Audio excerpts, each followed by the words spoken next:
चलता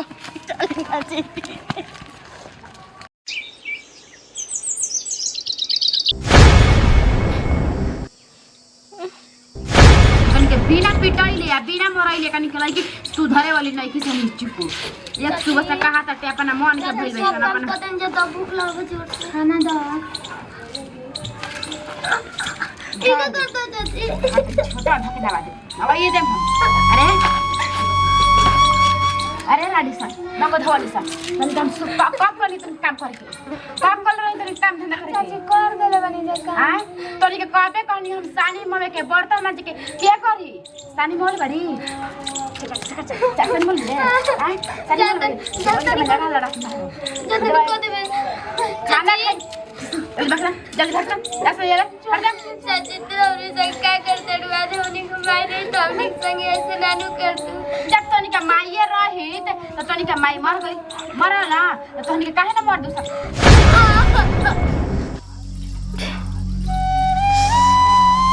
नहीं नहीं हो सकत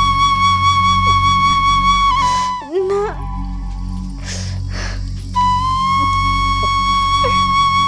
नहीं से मत करो जा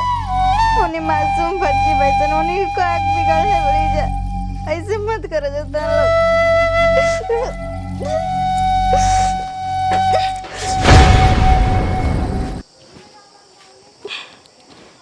काम से अपना देखो तनी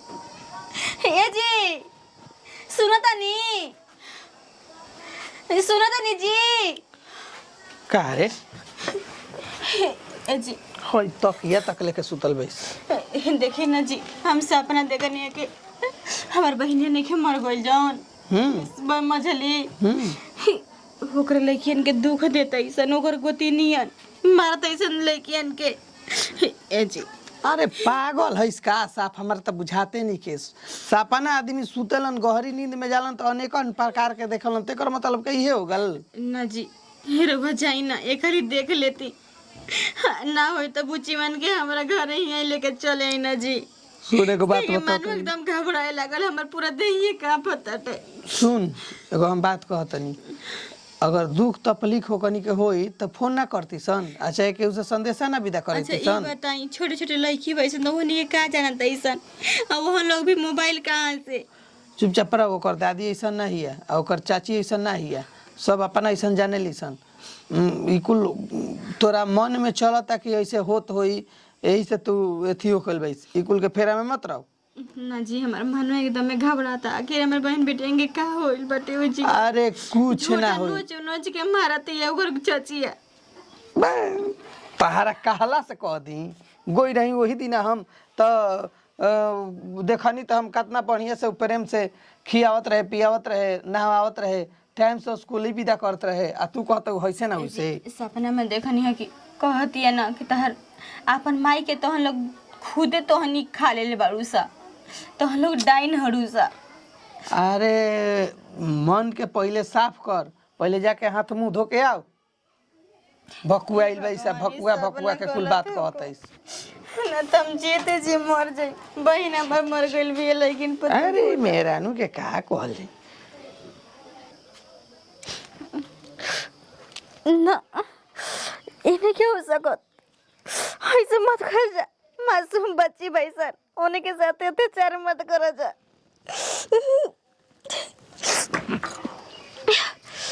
हे भगवान ये का हम सपना देखो तनी हे भगवान ऐसा नहीं हो हाँ हाँ अरे केवाड़ी का खोले अरे कवड़िया खोला ना कहाँ बनी जी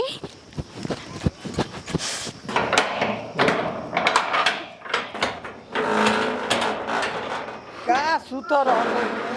केवाड़ी बंद का होगी रे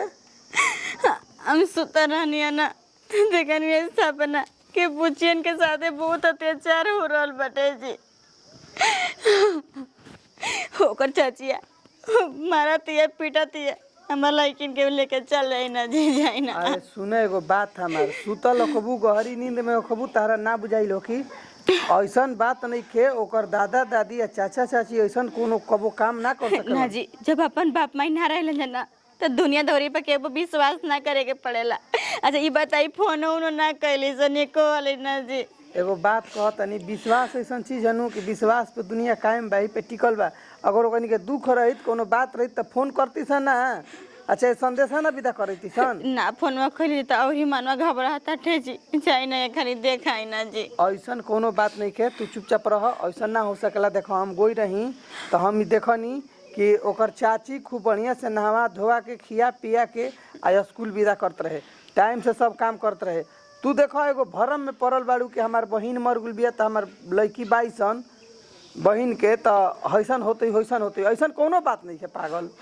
ना जी हमें पता ना, जब से सपना देखनी तब से मैं देह एकदम पूरा कांपे लगल, थरा थरा कांपत हटे कि हमारे बहन बेटी के साथ का होता है का नहीं ऐसा बात नहीं के। चल अब पहले हाथ गोड़ धोता, मुंह धोता, मन फ्रेश कर। ये काहे नहीं के समझत कि हम सपना देखले बानी तो सच्चे हो सकत हटे, लेकिन कबो नहीं समझी ना। बताओ चाचा पितिया पर के विश्वास करेला आजकल। हमरा बुझाता हो ना हमार लड़की के साथ ऐसा अत्याचार करते तबे हमरा सपना में आइल हटे। आज हमार बहनिया मर गईला से तबे नहीं तो सब लोग करते। आज तो हमनी के ना भाग रहती जाता, आज तो हमनी के जान चल जाती। चल जाए दे,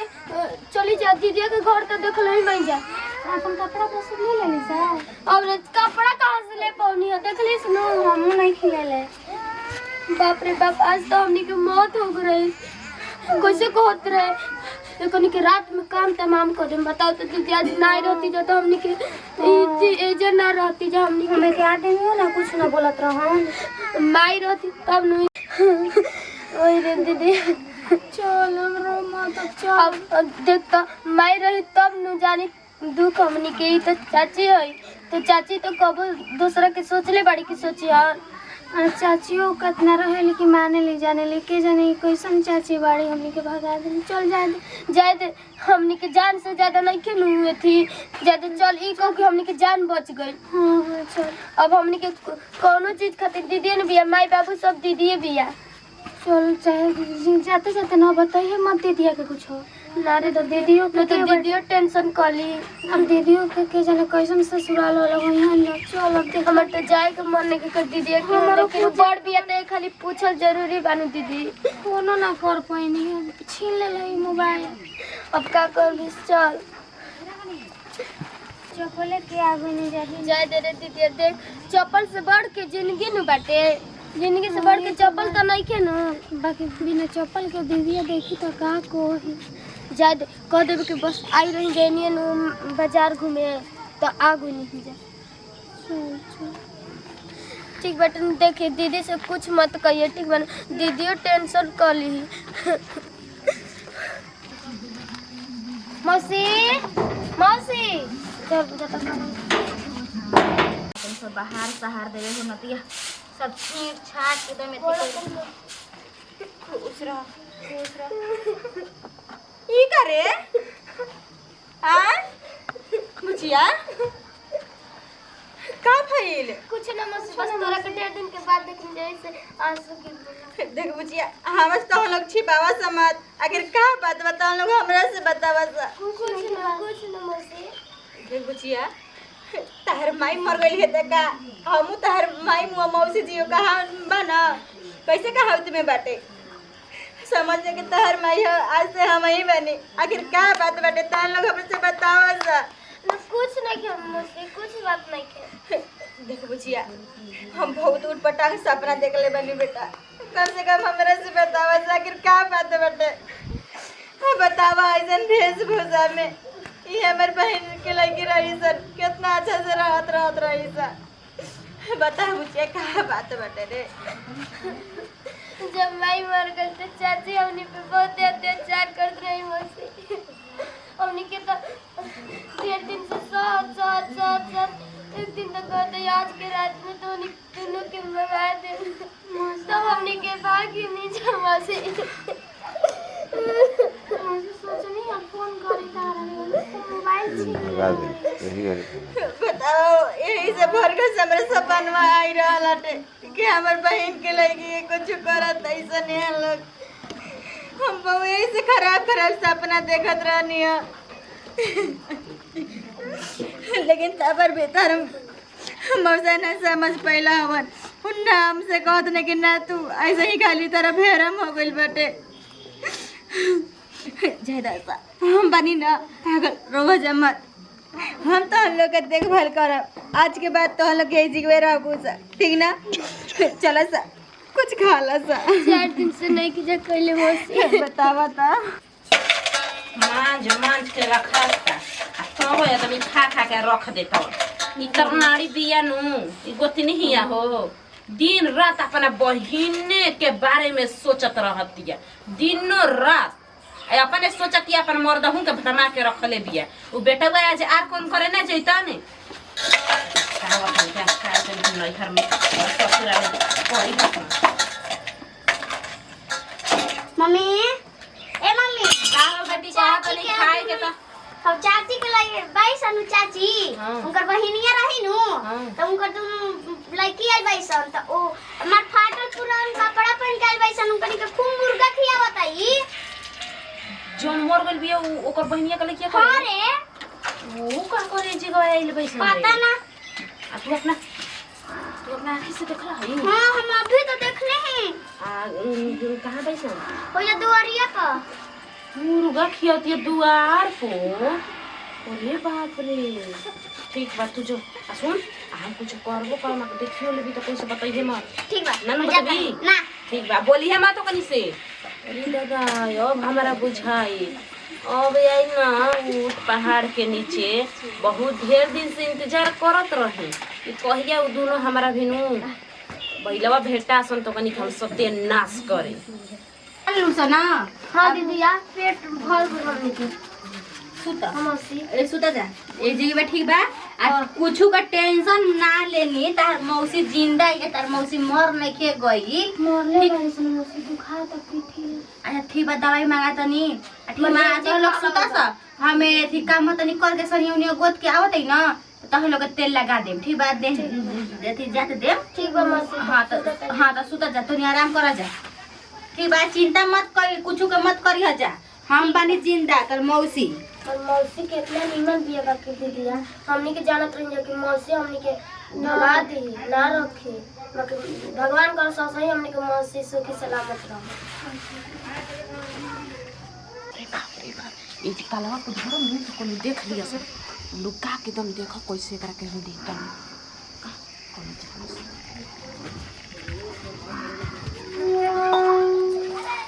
जैसे तो नहीं सही इस्तेमाल अपन करे खातिर ले लेले बानी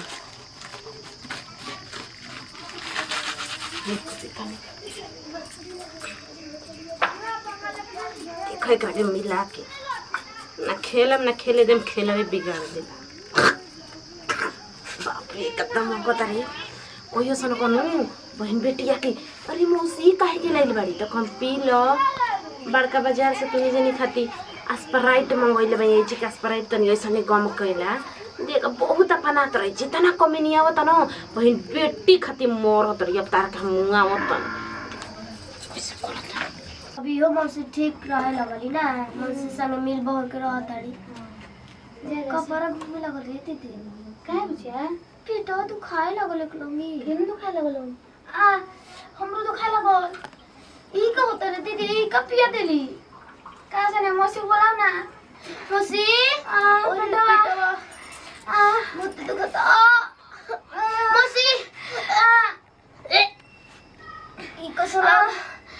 बोलाओ मौसी मौसी आ चला हो सानी पानी होइए गोल बाटे अब जाता मान खो देबे मौसी का रे मौसी जल्दी आ ना मौसी ओ रोवे लगली सब हमर बहन बेटिया के एकदम ढेर मार देले बाड़ी सब ना का भरे बचिया मौसी पेटा बहुत दुखाता मौसी पेट दुखाता कपार दुखाता मौसी बहुत जोर जोर से मौसी तो रही है हम जाना तनी कि एथी कइले होई बुसा खइलो से एक बाई के ओता दिन से खाना मिलत रही 4 दिन से यही चलते पेट दुखाता तो मौसी के हम कह के आवत नहीं ठीक बटे तो बढ़िया से जाए सब डॉक्टर भैया के कहलो अरे आई पेटा दुखाता बर्दाश्त नहीं होत अरे दादा पेटा आस हो गेल बा खाना हम पूछा हम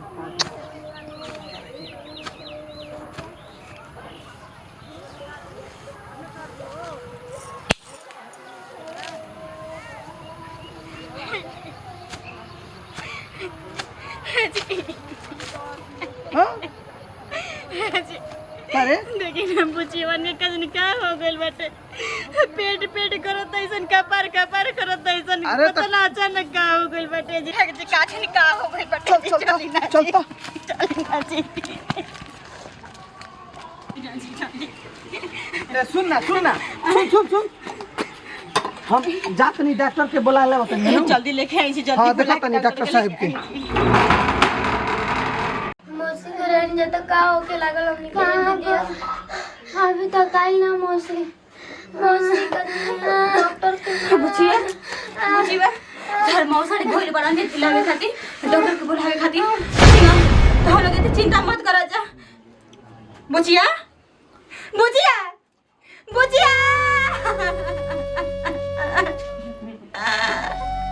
ये भगवान जी कहाँ गए बुझिया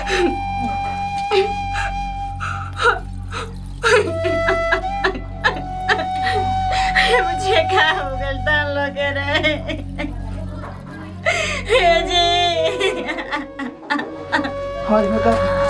अरे डॉक्टर साहब तो कोई लोन बचा रहे ठीक बैसन हो हां